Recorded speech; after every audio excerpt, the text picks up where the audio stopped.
రాష్ట్ర పోలీసుల ముందు మరో 47 మంది మావోయిస్టులు లొంగిపోయారు. 37 ఆయుధాలను అప్పగించారు. వివరాలను డీజీపీ శివధర్ రెడ్డి వెల్లడిస్తున్నారు. ప్రత్యక్ష ప్రసారం ద్వారా చూద్దాం. అట్లాగే మస్కెట్స్ 410 మస్కెట్స్ అంటారు వాటిని 2 తీసుకొచ్చిండ్రు. 8 rounds of ammunition, INSAS rifles 2 తుపాకులు, 6 మ్యాగజైన్స్, 100 రౌండ్స్. అట్లానే 8mm రైఫిల్ ఉంది ఒకటి, 20 రౌండ్స్, ఒక మ్యాగజైన్, 9mm పిస్టల్ ఒక వెపన్, ఒక మ్యాగజైన్, 10 రౌండ్లు, .32 క్యాలిబర్ చెందిన రివాల్వర్ ఒక వెపన్, 4 రౌండ్స్ ఆఫ్ అమ్యునిషన్ ఉంది. అట్లా ఇంకా సింగిల్ షాట్లు, బీటీఎల్స్, ఎయిర్ గన్స్ అట్లా మొత్తం కలిస్తే 32 వెపన్స్. తర్వాత 26 మ్యాగజైన్స్ వివిధ క్యాలిబర్లకు చెందినవి, 515 రౌండ్స్ ఆఫ్ అమ్యునిషన్. దీంతో పాటుగా ముఖ్యంగా ఇక్కడ పెట్టింది కార్డెక్స్. దీంతో పాటుగా 100 కిలోల కార్డెక్స్ వైర్ కూడా స్వాధీనం చేసుకున్నాం. ఇది ఒక్కొక్క బండిల్ 10 కిలోలు, ఇది 100 కిలోలు మొత్తం కలిస్తాయి ఈ 10 బండిల్స్. ఈ ల్యాండ్ మైన్లలో ఉపయోగించేందుకని చెప్పి వాడేటువంటి వైర్స్. దీనివల్ల ఒక పెద్ద అంటే ఒకవేళ కనుక మావోయిస్టు పార్టీ ఇప్పుడున్న పరిస్థితుల్లో కాకుండా ఇంకా బాగున్న పరిస్థితుల్లో, లాస్ట్ ఇయర్ అంతకుముందు నీరున్న పరిస్థితుల్లో ఉండుంటే ఈ వైర్లని కలిపి ల్యాండ్ మైన్స్ కి మందు పాత్రలను కలిపి పోలీసుల మీద ప్రయోగించే వాళ్ళు, ఆ విధంగా నష్టం కలిగించే వాళ్ళు పోలీసు పార్టీల పైన. దాన్ని కూడా అట్లా అంతేకాకుండా ఈవెన్ అక్కడ ఉన్నటువంటి సాధారణ ఆదివాసుల మీద కూడా ఉపయోగించే అవకాశం ఉండేది. సో అది మొత్తం 3 బండ్స్ 100 kgs ఆఫ్ ఈ వైర్ కూడా మనం స్వాధీనం చేసుకున్నాం. ఇక సరెండర్ అయిన వాళ్ళల్లో ఇండ్ల ఐతు ఎలియాస్ విద్య, ఈయన Dandakaranya special zonal committee member. ఈ మధ్యనే ఆ స్థాయికి ఎదిగిండు. ఇతను సౌత్ బస్తర్ డివిజనల్ కమిటీని ఇన్ఛార్జ్ గా ఉన్నాడు. ఇతను పాలమడుగు గ్రామం పోలీస్ స్టేషన్, సుకుమా జిల్లా, ఛత్తీస్గఢ్ రాష్ట్రానికి చెందిన ఆయన. ఇక మిగతా వాళ్ళందరూ కూడా మీకు అంత డీటెయిల్స్ ఇచ్చినాము. ఏసీఎం బ్యాంక్ లో ఉన్న వాళ్ళు ఎవరు, తర్వాత పార్టీ సభ్యులుగా అంటే తెర మెంబర్లుగా ఉన్న వాళ్ళు ఎవరు, అంత డీటెయిల్స్ ఇచ్చినాము. ఇదంతా కూడా దండకారణ్య స్పెషల్ జోనల్ కమిటీకి 47 మందిలో దండకారణ్య స్పెషల్ జోనల్ కమిటీకి చెందినటువంటి 27 మంది అందరూ కూడా ఛత్తీస్గఢ్ రాష్ట్రం వాళ్ళే, మన తెలంగాణ వాళ్ళు ఎవరు లేరు. అట్లానే పీపుల్స్ లిబరేషన్ గెరిల్లా ఆర్మీ PLGకి చెందిన బెటాలియన్ చెందినటువంటి వాళ్ళు 9. వీళ్ళందరూ కూడా ఛత్తీస్గఢ్ వాళ్ళే. ఇందులో బడిసె సుందరి ఎలియాస్ విమల, ఈమె 15 ఏళ్ల నుంచి ఆ పార్టీలో పనిచేస్తున్నది. ఈమె డివిజనల్ కమిటీ మెంబర్ ర్యాంక్ ఉన్న ఆమె. అట్లానే సవలం బిచ్చం, ఈయన కూడా డివిజనల్ కమిటీ మెంబర్ ర్యాంక్ ఉన్న ఆయన. ఈయన 20 ఏళ్ల నుంచి పార్టీలో పనిచేస్తున్నాడు. ఇట్లా 9 వీళ్ళు. తర్వాత సౌత్ బస్తర్ డివిజనల్ కమిటీ దండకారణ్యానికి చెందినటువంటి సౌత్ బస్తర్ డివిజనల్ కమిటీ చెందిన 2 ప్లటూన్లు, 9వ ప్లటూన్ 30వ ప్లటూన్ చెందినటువంటి 16 మంది కూడా బయటకు వచ్చి సరెండర్ అయినరు. ఇందులో డివిజనల్ కమిటీ మెంబర్ గా ఉన్న ఆయన, 9వ ప్లటూన్ కమాండర్ గా ఉన్న ఆయన పోడియం లత్సు ఎలియాస్ మనోజ్, ఈయన సుకుమా జిల్లా, ఛత్తీస్గఢ్ రాష్ట్రానికి చెందిన ఆయన, పెద్దగూడ గ్రామం, గద్దరాజ్ పోలీస్ స్టేషన్ పరిధి. ఈయన 17 ఏళ్లుగా పార్టీలో పనిచేస్తున్నాడు. ఇట్లా వీళ్ళు 16 మంది సరెండర్ అయ్యారు. కాబట్టి ఇప్పుడు సరెండర్ అయిన వాళ్ళలో దండకారణ్య స్పెషల్ జోనల్ కమిటీకి చెందినటువంటి 27 మంది, పీపుల్స్ లిబరేషన్ గెరిల్లా ఆర్మీకి చెందినటువంటి 4, సౌత్ బస్తర్ డీవీసీకి చెందిన డివిజనల్ కమిటీకి చెందినటువంటి 9th and 30th ప్లటూన్ చెందినటువంటి 16 మంది సరెండర్ అయిందన్నమాట. వీళ్లకు తెలంగాణ రాష్ట్రం పాటిస్తున్నటువంటి పునరావాస విధానానికి అనుగుణంగా రాష్ట్ర కమిటీ సభ్యులకు 20 లక్షల రూపాయలు, డివిజనల్ కమిటీ సభ్యులకు 5 లక్షల రూపాయలు, ఏరియా కమిటీ సభ్యులకు 4 లక్షల రూపాయలు ఒక్కొక్కరికి, పార్టీ సభ్యులకు అంటే వేల మెంబర్లకు 1 లక్ష రూపాయలు ఒక్కొక్కరికి నగదు బహుమతి ఇస్తాము. సత్వరం వారికి తక్షణం సహాయంగా 25,000 రూపాయలు క్యాష్ ఇవ్వడం జరుగుతుంది.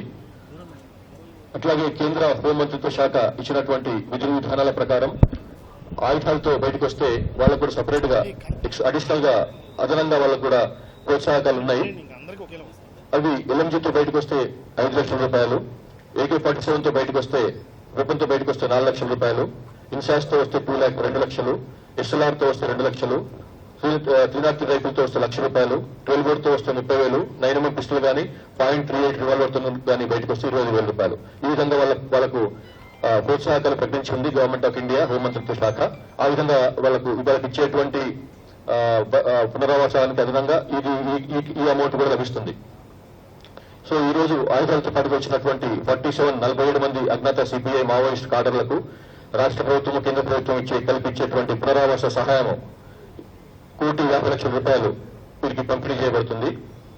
అట్లానే గౌరవ తెలంగాణ ముఖ్యమంత్రి రేవంత్ రెడ్డి గారు ఇంతకుముందే ఆశ్వాసన చేసినట్టు, హామీ ఇచ్చినట్లు సరెండర్ అయిన వాళ్లకు ఆరోగ్య సంరక్షణ సంబంధించి ఆరోగ్య కార్డ్స్ కూడా ఇస్తున్నాము. అది ఈ ఫైలు సర్క్యులేషన్ లో ఉంది.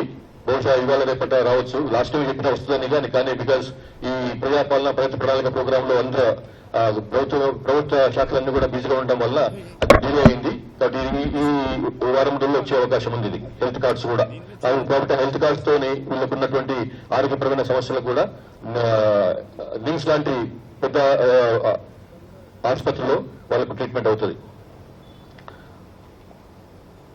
ఇట్లా మిగిలిపోయినటువంటి లాస్ట్ ఇంకా అనుకున్న ఇన్స్టాల్మెంట్, ఇది పెద్ద ఇన్స్టాల్మెంట్. ఇంకా ముందు ఉంటే 1 ఉంటే ఉండొచ్చు కానీ ఇంత పెద్ద ఉండరు బయటకు వచ్చే వాళ్ళు, ఎందుకంటే లేరు కాబట్టి.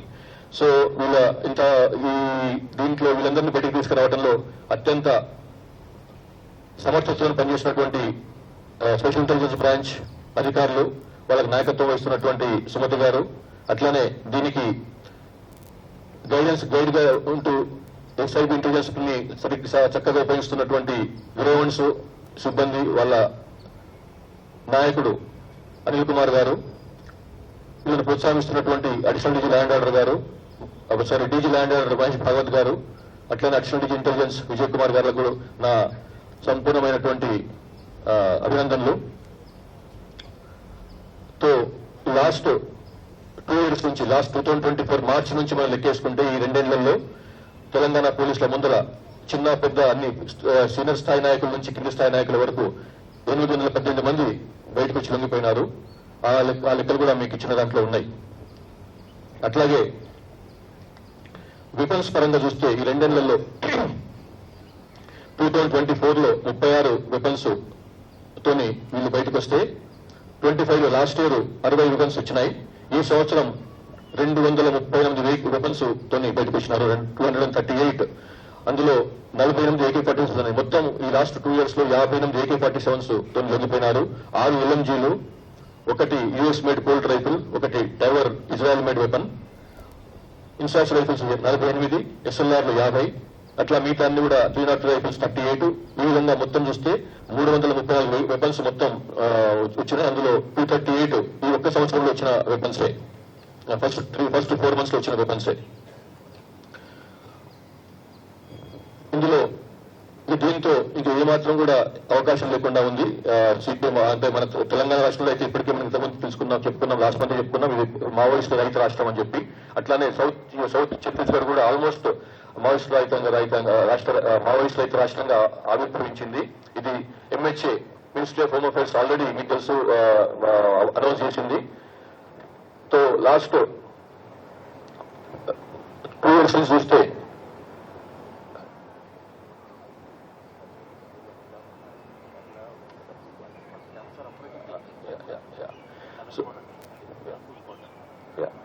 ఈ 23 నుంచి 120 మంది ఉన్నటువంటి అజ్ఞాత మావోయిస్టు తెలంగాణ నుంచి ఈ రోజుకు 2026 వచ్చే వరకు నలుగురుగా మిగిలిపోయినారు. అంటే 125 నుంచి ఇప్పటికు దిగజారిపోయింది లాస్ట్ 2 years లోనే వాళ్ళ సంఖ్య.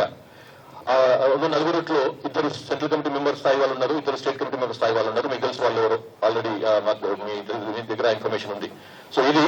సో వీళ్ళు ఛత్తీస్గఢ్ రాష్ట్రానికి చెందినటువంటి వాళ్ళు అయినప్పటికీ కూడా ఇందులో చాలా మంది ముఖ్యంగా దండకారణ్య స్పెషల్ జోనల్ కమిటీకి చెందినటువంటి వాళ్ళు ఇటు తెలంగాణ రాష్ట్రంలో మన ములుగు లాంటి జిల్లాలో, ఇటు భద్రాచలం కొత్తగూడెం జిల్లాలో తిరిగే వాళ్ళు, రెగ్యులర్ గా మూవ్మెంట్ చేసే వాళ్ళు. వీళ్ళు పేరుకు దండకారణ్య అయినప్పటికీ కూడా వాళ్ళ మూవ్మెంట్ మన దగ్గర కూడా బాగా ఉండింది. సో ఈ విధంగా వీళ్ళ మొత్తం కూడా వీళ్ళు రావడం వలన నేను అనుకుంటే పిఎల్జీ బెటాలియన్ లో ఒకటి అర ఏమన్నా పారిపోయి ఉంటే ఉండొచ్చు కానీ ఇంకా బెటాలియన్ లేదు, అది పూర్తిగా సమాప్తం అయిపోయింది పిఎల్జీ బెటాలియన్. సో ఇది ఈ రోజు విషయాలు. Thank you very much. Hindi में बताना है.